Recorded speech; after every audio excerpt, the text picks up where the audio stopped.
ابو ہریرہ کہتے ہیں کہ رسول اللہ صلی اللہ علیہ وسلم نے فرمایا رمضان کے بعد سب سے افضل روزے اللہ کے مہینے محرم کے ہیں، یعنی مہینے کے اعتبار سے محرم کے روزے افضل ہیں رمضان کے بعد.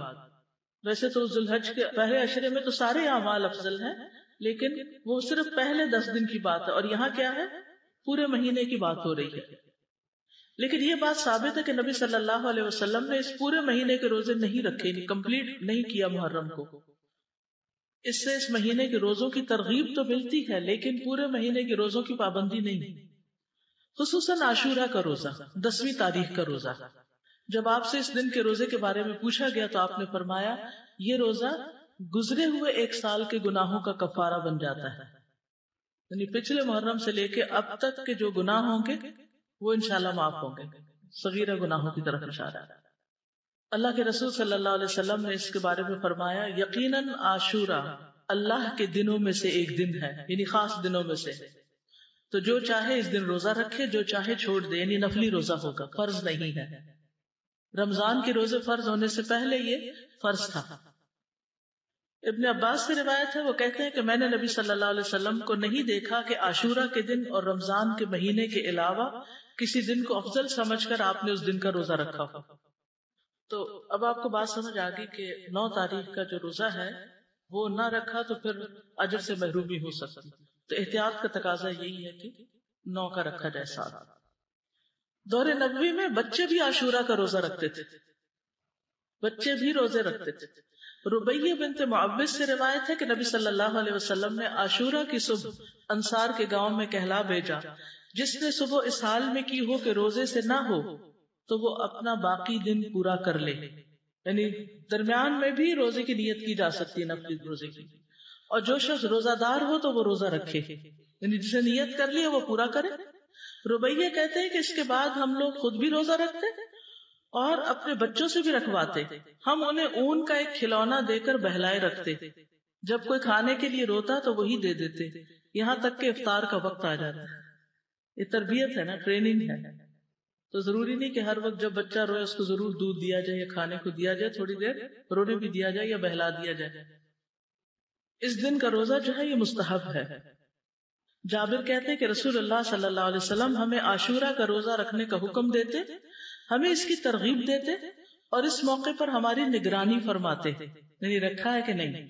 اس کے بعد جب رمضان کے روزے فرض کر دیے گئے تو آپ نے ہمیں نہ حکم دیا نہ منع کیا اور نہ اس موقع پر ہماری نگرانی کی، یعنی نفلی روزہ ہو گیا، مستحب ہو گیا. حضرت عائشہ سے روایت ہے کہ جاہلیت کے ایام میں عاشورہ کے دن کا روزہ رکھا جاتا تھا، جب اسلام آ گیا تو اب جو چاہے اس کا روزہ رکھ لے اور جو چاہے اسے چھوڑ دے. لیکن نبی صلی اللہ علیہ وسلم نے 2 دن کے روزے کا ارادہ کیا، یعنی 9 اور 10 کا. عبداللہ بن عباس کہتے ہیں جب رسول اللہ صلی اللہ علیہ وسلم نے یوم عاشورہ کا روزہ رکھا اور اس کا روزہ رکھنے کا حکم دیا تو صحابہ نے عرض کی اللہ کے رسول یہی دن ہے جس کی یہود و نصارہ تعظیم کرتے ہیں. اس پر رسول اللہ صلی اللہ علیہ وسلم نے فرمایا جب آئندہ سال ہوگا تو اگر اللہ نے چاہا تو ہم 9ویں دن روزہ رکھیں گے. کہا اس کے بعد آئندہ سال نہیں آیا کہ رسول اللہ صلی اللہ علیہ وسلم وفات پا گئے. ٹھیک ہے، تو افضل کیا ہے، 2 دن کا رکھ لیا جائے، 9 اور 10 کا. اور 9 محرم جو ہے بعض کے نزدیک 9 اور بعض 10 دونوں کو عاشورہ کا دن بھی کہا جاتا ہے. پہلا عشرہ ہے نا اس میں جی نہیں، 11 والی روایت ضعیف ہے، یعنی بعض کہتے ہیں 10 اور 11 بھی رکھ سکتے ہیں، لیکن یہ کہ 11 تاریخ کے روزے کی روایت ضعیف ہے. اصل میں 9 اور 10 ہی ہے. ابن القیم کہتے ہیں کہ ابن عباس کا یہ کہنا تم محرم کا چاند دیکھو تو گنتے رہو اور 9ویں تاریخ کے دن کی صبح روزے کی حالت میں کرو. تو اس سے مراد یہ نہیں کہ عاشورہ 9ویں تاریخ کو کہتے ہیں، بلکہ ان کی مراد یہ ہے کہ 10ویں سے پہلے 9ویں کا روزہ بھی رکھو، کیونکہ آپ نے فرمایا تھا کہ اگر میں زندہ رہا تو روزہ رکھوں گا. تو یہ ایک طرح سے آپ کی سنت ہو گئی، کیونکہ آپ نے اس کے بارے میں خود صحابہ کو ترغیب دلائی. بچے چلے اگر 2 نہیں رکھ سکتے تو 1 تو رکھوائیں. اور یہ جو الفاظ ہیں نا سلسلۃ الاحادیث الضعیفہ کے کہ اگر میں زندہ رہا تو یوم عاشورہ سے 1 دن پہلے یا 1 دن بعد میں روزہ رکھنے کا حکم دوں گا، یہ روایت ان الفاظ سے منکر ہے، یعنی اس کا انکار کیا گیا ہے، اس کی سند ضعیف ہے. اسی طرح ابن عباس کا بھی ایک قول ہے جو نبی صلی اللہ علیہ وسلم سے وہ روایت کرتے ہیں کہ آپ نے فرمایا یہود کی مخالفت کرو اس طرح کہ ایک دن پہلے یا بعد کا روزہ رکھو تو اس کی سند ضعیف ہے، تو اس لیے بعد والا نہیں۔